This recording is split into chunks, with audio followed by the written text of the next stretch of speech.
Assalamualaikum warahmatullahi wabarakatuh. Nama saya Reddy Supriyadi dengan NIM F1221193 dari ruang R006. Di sini saya akan membacakan materi-materi dari mata kuliah Sistem Operasi. Materi ini saya rangkum dari pertemuan-pertemuan Sistem Operasi dengan dosen pengampunya adalah Pak Priyaski Hajri MPD. Materi-materi yang saya akan bacakan di sini ada beberapa materi, yaitu yang pertama adalah sistem operasi, yang kedua manajemen proses, yang ketiga penjadwalan CPU, yang keempat adalah deadlock, dan yang kelima adalah manajemen memori utama. Langsung saja materi yang pertama. Materi pertama adalah sistem operasi. Apa itu sistem operasi? Sistem operasi merupakan suatu penghubung antara pengguna komputer dengan perangkat keras komputer. Kalau di dalam KBBI atau bisa dibilang Kamus Besar Bahasa Indonesia, sistem yang memiliki arti perangkat unsur yang secara teratur berkaitan sehingga membentuk totalitas. Dan sedangkan operasi memiliki arti bedah atau bedel, suatu tindakan dan gerakan, dan juga pelaksanaan rencana. Tanpa adanya sistem operasi, pengguna komputer tidak akan bisa menggunakan atau menyalakan program-program aplikasi pada komputer. Sistem operasi memiliki beberapa contoh, yaitu Android, iOS, Microsoft Word, dan yang terakhir adalah Linux. Dan masih ada beberapa contoh lainnya. Selanjutnya, fungsi sistem operasi. Sistem operasi memiliki fungsi sebagai mempermudah pengguna dalam memanfaatkan sumber daya sistem tersebut. Sistem operasi terdapat di dalam sistem operasi komputer, di dalam sistem komputer pemesinan, bahkan dalam dunia militeran. Fungsi sistem operasi dalam komputer. Yang pertama adalah mengelola operasi perangkat. Yang kedua manajemen proses. Yang ketiga mengordinasikan aplikasi dan menglokasikan ruang. Yang keempat, melindungi data pengguna dari serangan cyber.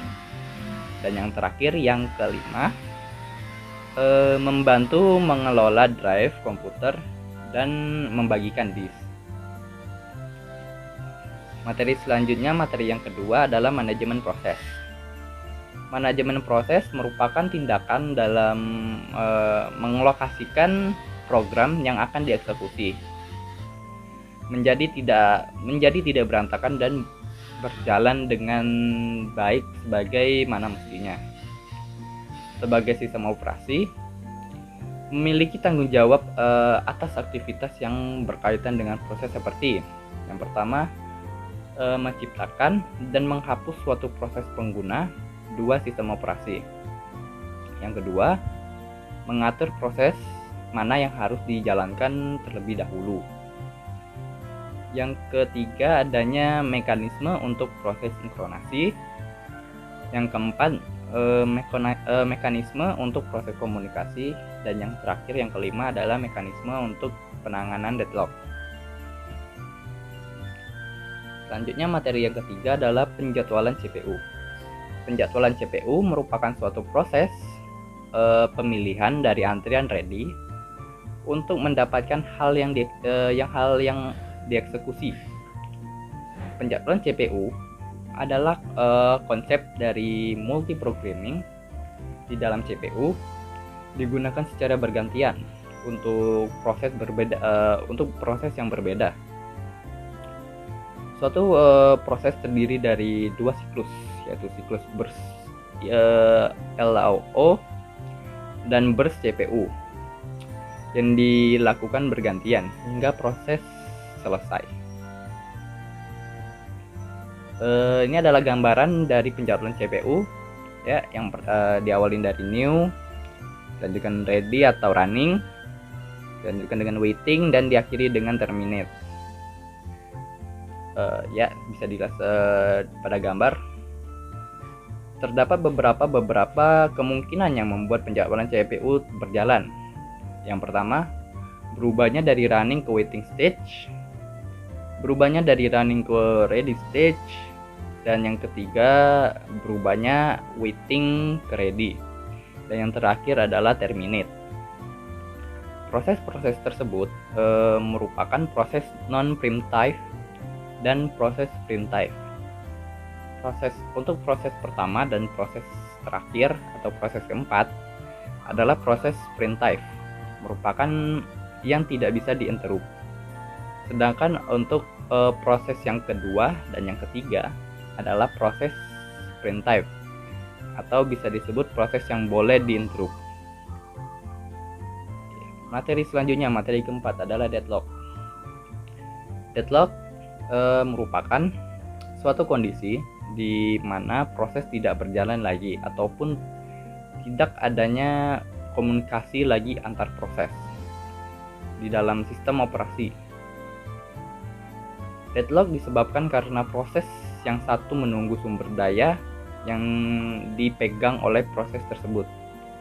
Dengan kata lain, setiap proses dalam set menunggu yang sedang menunggu, jadi tidak ada satupun proses yang bisa running, melepaskan sumber daya atau dibangunkan sumber daya. Proses dan deadlock tersebut dapat digambarkan dengan graf. Sebagai contoh pada gambar, mobil pada gambar ini adalah proses, sedangkan gambar jalan yang pada gambar ini adalah sumber dayanya atau resource. Mobil-mobil tersebut berebutan untuk menggunakan sumber daya. Namun karena sumber daya tersebut hanya dapat digunakan oleh satu proses, digunakan oleh satu proses saja, maka terjadilah deadlock. Nah, kondisi tersebut bila terjadi dalam waktu yang lama, dapat menyebabkan yang namanya starvation.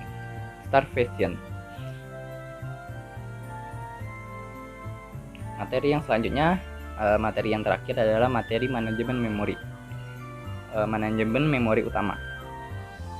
Bisa disebut dengan memori merupakan sebuah array yang besar dari word atau byte yang ukurannya mencapai ribuan, ratusan, atau bahkan jutaan setiap word atau byte, mempunyai alamatnya sendiri. Memori utama berfungsi sebagai tempat penyimpanan instruktur atau data yang akses datanya digunakan oleh CPU dan perangkat masukan atau keluar. Memori utama tersebut tempat penyimpanan data bersifat volatile atau disebut tidak permanen, yaitu merupakan data yang akan hilang jika komputer tersebut dimatikan.